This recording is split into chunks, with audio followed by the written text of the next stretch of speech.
Halo semuanya, selamat datang kembali di video analisa fundamental mingguan bersama Madana.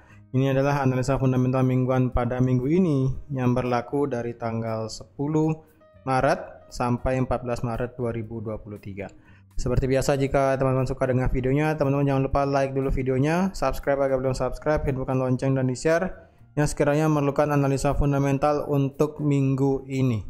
Ya. Langsung aja kita lihat ke kalendernya pada minggu ini, tapi sebelum itu kita bahas dulu untuk apa yang terjadi di minggu lalu ya.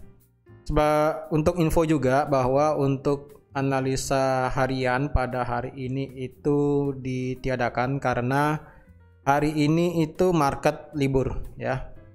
Ya, market walaupun sepenuhnya bergerak pada hari ini. Jadi karena kalau dilihat market Asia dan market Eropa itu libur ya, karena masih merayakan hari raya Paskah di hari Senin ini. Jadi lebih baik besok baru akan dilanjutkan lagi untuk analisa hariannya, karena lebih baik ketika market sudah kembali normal baru akan kita akan update lagi untuk analisa hariannya ya. Jadi untuk dari minggu lalu ya, dari minggu lalu itu kita ada berita mengenai yang penting adalah di segi USD, yang dimana dari segi ISM Manufacturing PMI itu data yang keluar, angka yang keluar itu adalah di bawah data yang sebelumnya, yaitu dari 47,7 drop ke 46,3 ya. Dropnya ini lumayan ya, hampir 0,1 ya. Kalau dilihat lagi Manufacturing PMI, berarti dari segi manufaktur di Amerika itu mengalami kontraksi, yang dimana semakin kontraksi yaitu angkanya itu semakin jauh di bawah angka 50. Selanjutnya di hari Selasa minggu lalu terjadi hal yang mengejutkan ya, yang dimana di sini sebelum saya buat videonya analisa harian itu pada saat hari Selasa, seingat saya itu RBA suku bunga itu diperkirakan naik ke 3,85 ya. Tapi pada saat di hari Selasa ini ya, tepat banget di hari Selasa ini perkiraannya berubah ya. Perkiraannya berubah.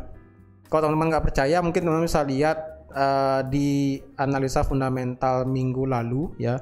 Ini kan angkanya kalau nggak salah 3,85 ya. Kemarin angkanya itu 3,85, dan bahkan di hari Senin kemarin angka di sini itu masih 3,85. Tetapi pada saat di hari Selasa ya, tepat banget di hari Selasa, angka perkiraan itu berubah ke 3,6 yang menandakan bahwa suku bunga di Australia itu tidak berubah untuk saat ini, yaitu masih di 3,6%. Alasannya itu karena melihat data inflasi di Australia itu kan sudah mulai di angka 6% ya, sudah mulai turun. Jadi ketakutan akan RBA jika menaikkan suku bunga lagi adalah terjadinya resesi nanti takutnya ya, karena ketika inflasi masih tinggi dan juga orang-orang masih suka belanja, yang ada malah takutnya terjadi resesi nanti, takutnya seperti itu. Jadi dari segi RBA sendiri dia menahan untuk suku bunga untuk di periode kali ini, tetapi pada saat statementnya itu mengatakan bahwa mungkin akan ada kenaikan untuk next meetingnya, karena data-data yang diperlukan untuk RBA apakah akan menaikkan suku bunga atau tidak itu harus dilihat lagi ya. Jadi walaupun di sini terlihat dovish, tapi ada campur tangan sedikit mengenai hawkishnya, yaitu adalah di pertemuan berikutnya mungkin ya, ini masih ada kata mungkin akan ada kenaikan suku bunga lagi, karena RBA di sini tidak ada apa ya bahasanya, memberikan batas atas ataupun batas netral daripada suku bunga dia saat ini, apakah di 4% nanti atau enggak, di apakah 3,8 dan sebagainya, itu belum ada kepastian. Jadi campur aduk sebenarnya pada saat berita kemarin ya. Lalu pada saat malam harinya, yaitu job opening ini mengalami penurunan juga dari segi lapangan pekerjaan yang dibuka, yaitu dari 10,5 juta turun menjadi 9,9. Ini menandakan bahwa jumlah orang yang bekerja seharusnya pasti akan berkurang ya, mengingat jumlah lowongan pekerjaan yang dibuka itu menurun ya. Secara logika sih seperti itu ya biasanya, ketika jumlah orang ketika jumlah lapangan pekerjaannya dibuka sedikit, maka jumlah orang yang bekerja itu biasanya sedikit, biasanya seperti itu.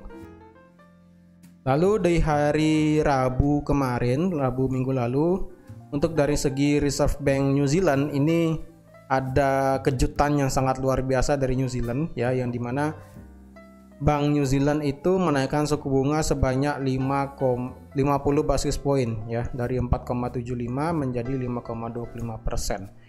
Ini untuk dari segi RBA sendiri ya, RBNZ rate statement kemarin, kenapa dia menaikkan 50 basis point itu beralasan bahwa mereka berpendapat bahwa perekonomian di negara New Zealandnya itu masih strong ya, masih kuat, sehingga RBNZ sendiri di sini berusaha dengan cepat untuk menurunkan inflasinya saat ini.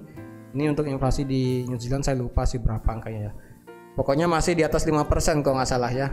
6 atau 7% kayaknya, saya lupa. Jadi keinginan dari RBNZ adalah untuk mempercepat penurunan inflasi ya, dengan keyakinan bahwa 50 basis point ini memberikan dampak di kemudian hari, itu data inflasi di New Zealand itu bisa berkurang secara signifikan ya. Dengan alasan kenapa 50 basis point ya, karena dianggapnya bahwa perekonomian dan juga tenaga kerja yang ada di New Zealand itu masih bagus ya. Jadi 50 basis point itu masih it's okay.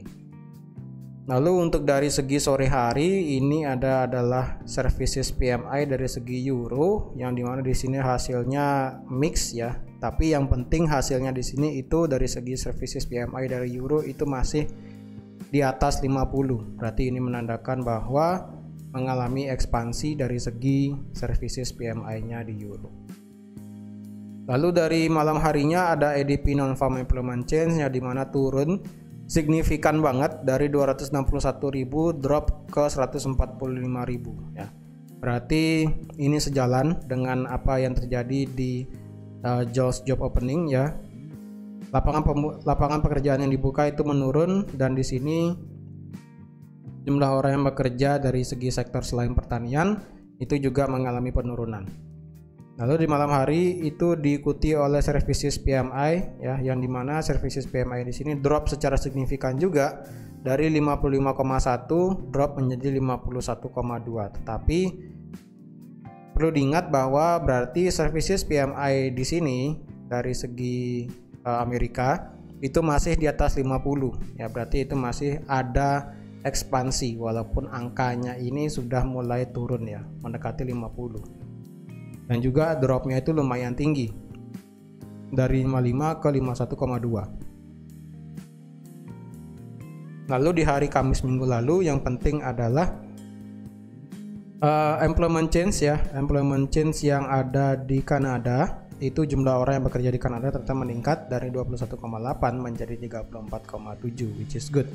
Lalu untuk dari segi tingkat jumlah orang yang menganggur itu masih stagnan ya, masih hebat, yaitu masih di angka 5%. Berarti dari segi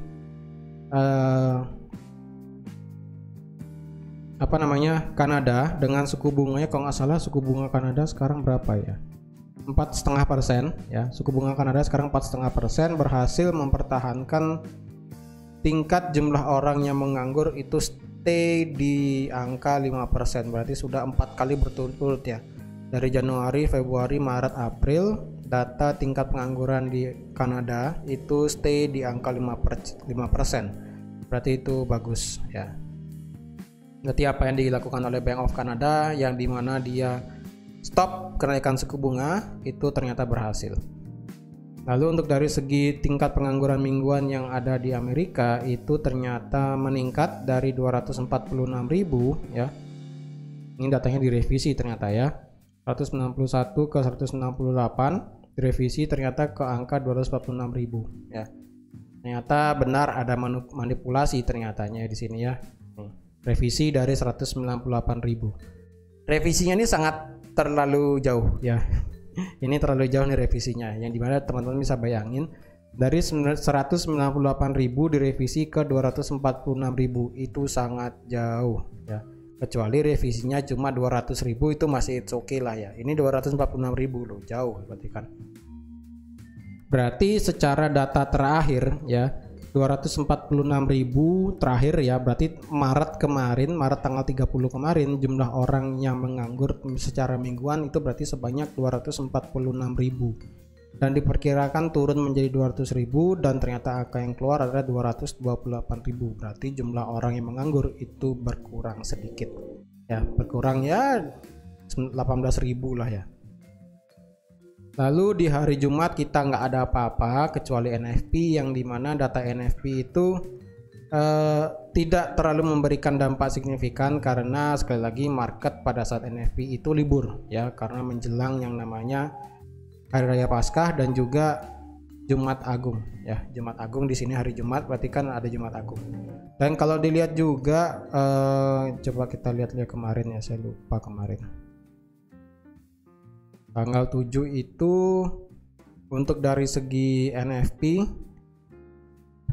dari data pendapatan rata-rata tahunan ya menurun dari 4,6 ke 4,3, sedangkan untuk dari segi secara monthly itu naik ke 0,3, sedangkan untuk dari segi NFP-nya sendiri dari 326.000 ya, dari 326.000 ke 200, ini ada perbedaan ya, di Forex Factory 228, sedangkan di investing itu 239 ya.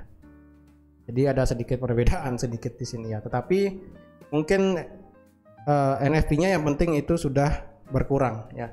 Dari data sebelumnya 326.000, ternyata yang keluar adalah 236.000. Tapi yang perlu diingat juga adalah tingkat penganggurannya ya. Tingkat pengangguran di Amerika itu ternyata turun dari 3,6% menjadi 3,5% ya. Penurunan 0,1% itu sangat berdampak terhadap pasar tenaga kerja di Amerika. Berarti walaupun NFP-nya di sini berkurang, tetapi jumlah orang yang menganggur itu rendah, yang menandakan bahwa kemungkinan di kemudian hari data-data mengenai orang yang bekerja di Amerika itu kemungkinan akan meningkat lagi. Seperti itu. Dan ketika data jumlah orang yang bekerja itu meningkat lagi, maka kemungkinan The Fed akan menaikkan suku bunganya lagi nanti di bulan Mei ya. Karena keinginan dari The Fed adalah market dari segi tenaga kerja itu ataupun pasar tenaga kerja itu seharusnya mulai tidak terlalu strong ya, tidak terlalu strong, dan juga tingkat pengangguran mulai ada lagi ya.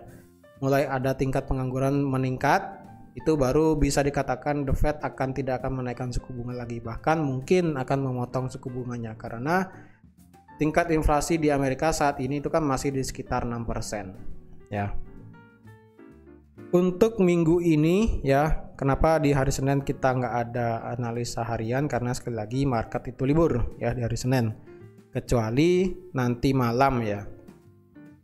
Jadi market hari ini yang open itu hanya market sesi Amerika aja ya, ataupun market London session ya, yang dimana di start mulai jam 7 malam nanti sampai market tutup ya. Oleh karena itu lebih baik besok aja baru kita ada analisa harian lagi di XAU USD dan juga di Euro USD. Lalu di hari Selasa ya, untuk minggu ini di hari Selasa kita perlu lihat adalah ada hal yang penting, yaitu tingkat inflasi di Amerika, yang dimana diperkirakan tingkat inflasi Amerika secara tahunan itu mengalami penurunan yang lumayan signifikan dari angka 6%, diperkirakan akan turun menjadi 5,2% ataupun turun sebanyak 0,8%. Ya, diperkirakan sih akan turun sebanyak 0,8% secara dari kalender ekonomi di hari Selasa ya. Tetapi untuk dari segi tingkat inflasi bulanan juga diperkirakan akan turun dari 0,4 ke 0,2. Untuk dari segi core CPI-nya sendiri diperkirakan juga akan sama-sama turun. Ya, akan sama-sama turun. Dan kalau dilihat di sini kayaknya hari Selasa itu ya, hari Selasa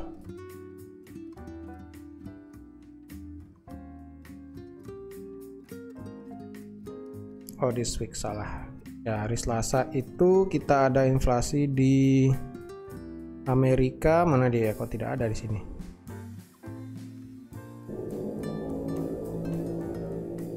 Oh, Selasa nggak ada ya, berarti ini hari Rabu ya. Maaf ya, saya salah lihat di sini ya. Saya salah lihat di sini. Ternyata bukan hari Selasa. Hari Selasa kita nggak ada berita sebenarnya.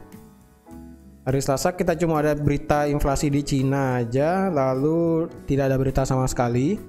Market sudah normal ya di hari Selasa, tidak ada libur. Lalu di hari Rabu itu baru tingkat inflasinya ya. Berarti di hari Rabu lagi 2 hari itu adalah tingkat inflasi di Amerika.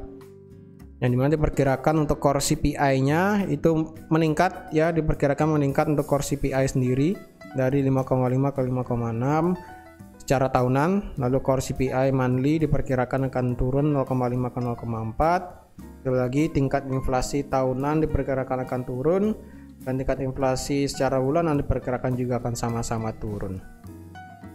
Lalu di hari yang sama, di hari Rabu, kita ada tingkat suku bunga di Bank of Canada, yang saya rasa sih angkanya akan tetap sama ya, yaitu di 4,5%, karena mengingat jumlah orang yang bekerja dan jumlah orang yang menganggur itu masih stay di angka yang positif. Dan jadi tingkat suku bunga di Kanada diperkirakan saya rasa sih akan masih stay di angka 4,5%, tidak akan ada perubahan nanti ya di sini seperti itu. Kecuali pada saat pembacaan kebijakan di sini ya, jika ada menyangkut pautkan bahwa karena tingkat pekerja kita masih strong, maka kemungkinan kita akan menaikkan suku bunga lagi. Nah, jika ada perkataan seperti itu, maka kemungkinan itu menjadi nada yang hawkish ya bagi Kanada, yang dimana diperkirakan next meeting akan ada kenaikan lagi. Tetapi jika tidak ada mention seperti itu, ataupun bahkan jika ada mention mungkin kita akan menurunkan suku bunga dalam beberapa pertemuan ke depan, nah itu bisa dianggap dovish untuk para trader ya, seperti itu. Lalu di hari Kamis kita ada FOMC meeting minutes, ini di jam 2 pagi ya. Ini FOMC meeting minutes-nya mungkin akan membicarakan tentang pada saat The Fed kemarin meeting ya, yang dimana diperkirakan untuk di bulan Mei kan masih akan ada kenaikan suku bunga lagi, yaitu sebanyak 25 basis point, yaitu sampai di angka, kalau sekarang The Fed itu berapa ya? The Fed sekarang 5%. Diperkirakan sih akan naik 25 basis point lagi menjadi 5,25 ya. Kemungkinan sih ada pembahasan seperti itu ya. Tergantung nanti bagaimana pembahasan untuk di FOMC nanti ya.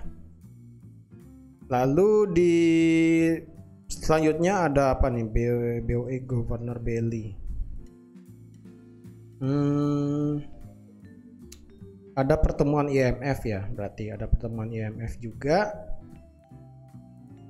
di sini. Lalu di pagi hari kita ada data mengenai Aussie, yaitu tingkat jumlah orang yang bekerja dan tingkat jumlah orang yang menganggur ya. Jadi kita akan lihat. Jadi bukan kita lihat, jadi dalam artian itu kan karena kemarin ya kan baru minggu lalu suku bunga di RBA itu kan tidak meningkat ya, tidak naik lah, bahasanya tetap di angka 3,6%. Dan kalau dilihat di sini kenaikan jumlah orang yang bekerja di sini sebanyak 64,6 ribu, sebelumnya diperkirakan akan turun menjadi 21,2. Dan tingkat penganggurannya diperkirakan akan turun dari 3,5 ke 3,6. Nah, lalu untuk dari segi sore harinya itu kita ada GDP di di Inggris ya, diperkirakan sih akan turun di sini ya. Coba kita lihat lagi ya. GDP di Inggris ya, GDP di Inggris itu mana deh, di jam berapa ini? Sore hari jam 2. Oh, di sini ya monthly GDP ya, monthly GDP, dan juga di sini ada juga manufacturing production. Di sini GDP-nya ya sama-sama diperkirakan akan turun ya. akan turun dari 0,3 ke 0,2. Lalu malam harinya kita ada PPI dan juga core PPI di USD, diikuti oleh tingkat pengangguran mingguan seperti biasa, yang dimana di sini diperkirakan akan turun dari 228.000 menjadi 216.000. Ya. Itu di hari Kamis. Lalu di hari Jumat kita ada berita mengenai yang penting adalah di core retail sales dan juga prelim consumer sentiment dari University of Michigan. Ya, jadi kalau dilihat retail sales dan core retail sales di sini diperkirakan akan hasilnya masih negatif ya. Untuk core retail sales di sini diperkirakan akan memburuk dari minus 0,4 ke dari minus 0,1 menjadi minus 0,4. Untuk dari segi retail sales sendiri diperkirakan juga akan memburuk dari minus 0,4 ke minus 0,5. Untuk consumer sentiment di sini diperkirakan akan turun lagi dari yang sebelumnya 62 diperkirakan akan turun ke 61,8. Jadi tingkat sentimen konsumernya di sini akan masih turun ya. Jadi untuk di minggu ini kalau boleh saya highlight berita yang penting itu adalah tentu saja USD ya. Kita nggak ada berita yang penting selain USD lagi ya. Kenapa USD? Karena di hari Rabu kita ada tingkat inflasi. Di hari Kamis kita ada FOMC meeting minutes, lalu ada juga PPI dan core PPI dan juga employment claims. Lalu di hari Jumat kita ada retail dan core retail sales. Jadi otomatis dari hari Rabu, Kamis, Jumat kita ada berita mengenai yang penting adalah USD. Terutama minggu ini saya rasa mungkin concern untuk semua trader ya. Jika kemarin adalah NFP tapi karena market libur ya kan, mungkin di hari Selasa mungkin kita akan melihat adanya gejolak market yang mungkin akan ada sedikit pergerakan ya. Jadi kemungkinan di hari Selasa nanti akan ada pergerakan gejolak daripada market karena market sudah mulai normal. Lalu di hari Rabu akan ada gejolak juga mengenai tingkat inflasi ya. Tingkat inflasi di sini yang dimana pasti akan sangat penting bagi semua pair ya, terutama USD ya kan. Di hari Kamis kita ada FOMC meeting minutes ya, dan juga core PPI biasanya di sini akan berpengaruh. Lalu di hari Jumat adalah retail sales dan core retail sales. Jadi teman-teman yang trading pada minggu ini di pair USD harap berhati-hati banget ya, karena angka inflasi dan juga angka produsen inflasi di sini lalu diikuti oleh retail sales dan juga FOMC meeting minutes akan menjadi concern teman-teman semua yang trading di pair USD pada minggu ini ya. Jadi sekali lagi harap berhati-hati di minggu ini bagi teman-teman yang trading di USD. Terutama teman-teman yang belum ada open trade, sebaiknya teman-teman menunggu sampai di hari Rabu malam ya. Di hari Rabu malam jika data ini sudah keluar ya, tingkat inflasi ini sudah keluar dan kita lihat reaksinya seperti apa. Jika reaksinya itu positif maka mungkin kita akan bisa buy dolar, dan jika kita melihat hasilnya negatif maka kita akan bisa melihat penurunan di dolar ya. Dan kalau kita lihat sedikit untuk di indeks dolar ya, sedikit teknikal untuk di indeks dolar saat ini, penurunan indeks dolar ini masih lumayan tajam ya, yang dimana harga itu sudah terus membuat lower low dan juga lower high, dan sekarang harga mendekati trendline atasnya di sini. Jadi kemungkinan sampai di hari Rabu malam nanti mungkin kita bisa melihat entah dia akan break trendline ke atas atau dia akan malah bisa aja turun ke bawah langsung ya. Yang penting secara fundamental kita menunggu berita inflasi di hari Rabu malam nanti. Oke. Jadi teman-teman, sekian aja untuk analisa fundamental pada minggu ini. Terima kasih sudah nonton videonya sampai habis. Terima kasih juga sudah like, share, dan subscribe seperti biasa. Dan sampai jumpa lagi di analisa fundamental mingguan berikutnya. Bye-bye.